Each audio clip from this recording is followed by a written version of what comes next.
Salam literasi. Bismillahirrahmanirrahim. Perkenalkan, nama saya Aneska Zarifa Yasmin dari kelas 6 SD Tahuda Cipetir. Kali ini saya akan membacakan teks pidato dari buku yang terinspirasi dari buku yang berjudul 31 Cerita Bada Isya. Dituliskan oleh Supiah Masyuri, diterbitkan oleh Emi Kusmati, dan diterbitkan tahun 2015. Pidato yang saya akan bacakan berjudul Mulai Menyebut Nama Allah. Hamdan wa syukron ilahi wa asyhadu alla ilaha illallah wa asyhadu anna syarikalah wa asyhadu anna Muhammadan abduhu wa rasuluh alladzi la nabiyya ba'da amma ba'du. Puji dan syukur senantiasa kita panjatkan kehadiran Allah Subhanahu wa taala yang selalu melimpahkan kasih sayang kepada seluruh umat. Di antaranya nikmat iman dan nikmat sehat. Yang saya hormati Bapak Kepala SDIT Al-Huda Cipetir, yaitu Ustadz Didin Saifuddin, yang saya hormati guru-guru dan staf tata usaha, teman-teman yang saya sayangi, kaifahalu. Alhamdulillah semua dalam keadaan sehat walafiat dan bahagia ya.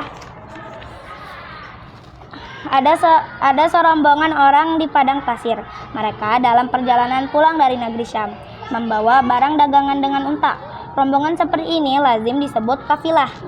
Mereka akan pulang ke Mekah. Pada malam hari mereka beristirahat. Di antara orang-orang dalam kafilah itu ada yang bernama Umayyah bin Sa'd, dikenal sebagai orang yang pandai dan sakti di kalangan sukunya, suku Quraisy. Ketika rombongan itu sedang makan malam, datanglah seekor ular kecil. Mereka melempari orang itu dengan batu. Setelah itu, ular itu pun pergi. Mereka segera berkemas-kemas akan meninggalkan tempat itu. Tiba-tiba muncul seorang perempuan tua bertongkat kayu. Perempuan itu berdiri di puncak bukit pasir, menghadang di depan rombongan Umayyah dan teman-temannya. Kalau tidak mau memberi makan kepada makhluk yang patut dikasihani, seru perempuan tua itu dengan marah. Yang baru saja mendatangi kalian itu adalah anak perempuan yatim. Umayyah keherangan mendengarnya. Ia tidak melihat anak perempuan yatim yang mendatangi rombongannya. Yang datang adalah seekor ular kecil. Oleh karena itu mereka mengusirnya dengan batu.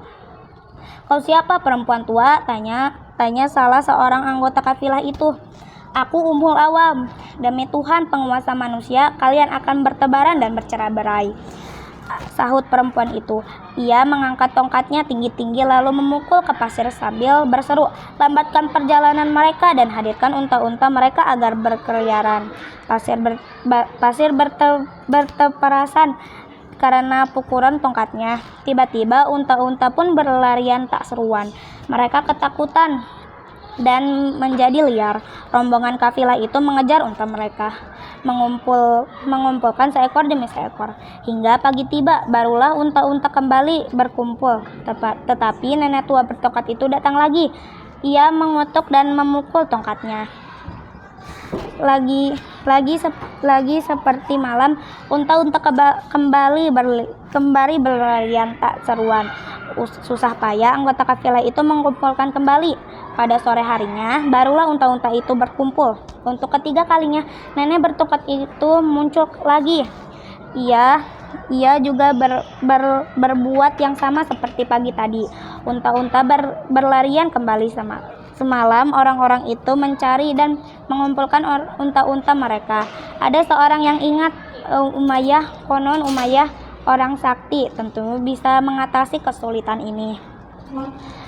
"Katamu engkau orang sakti," kata seorang kepada Umayyah. "Ayo jangan diam saja, lawanlah nenek tua yang jahat itu." Umayyah tidak bisa melawan nenek tua yang jahat itu. Ia pergi mendaki bukit pasir lalu menuruninya dan mendaki bukit yang lainnya. Melihat ada seorang laki-laki berambut dan berjanggut putih. Di situ Umayyah menemui orang itu. Ia menceritakan apa dialaminya. Nenek tua itu perempuan Yahudi," kata seorang tua berambut dan berjanggut putih itu. "Suaminya telah meninggal beberapa tahun lalu. Sejak itu dia menjadi begitu." "Bagaimana cara kami menghindari gangguannya?" tanya Umayyah. Kalau dia muncul, ucapkan saja Bismika Allahumma sampai 7 kali. Umayyah sangat berterima kasih kepada orang berambut putih dan berjanggut putih itu. Ia segera kembali mendatangi teman-temannya. Ketika nenek itu muncul, Umayyah berseru, Bismika Allahumma, Bismika Allahumma, dan seterusnya sampai 7 kali. Nenek bertongkat tidak bisa mengganggu lagi. Ia marah, kusampahi kau, serunya kepada Umayyah. Bagian tubuhmu akan menjadi putih dan hitam. Benar saja, keesokan harinya bagian atas tubuh Umayyah menjadi berbelang-belang putih, sedangkan bagian bawah menjadi hitam. Rombongan kafilah itu kemudian pulang ke Makkah tanpa gangguan. Mereka menceritakan pengalaman itu kepada semua orang.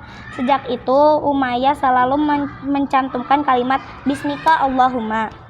Setiap kalian menulis surat artinya dengan namamu ya Allah. Kebiasaan itu diikuti oleh orang lain. Setelah agama Islam diwahyukan, kalimat itu diganti menjadi Bismika Ar-Rahman Ar-Rahim. Artinya, dengan nama Allah yang Maha Pengasih dan Maha Penyayang.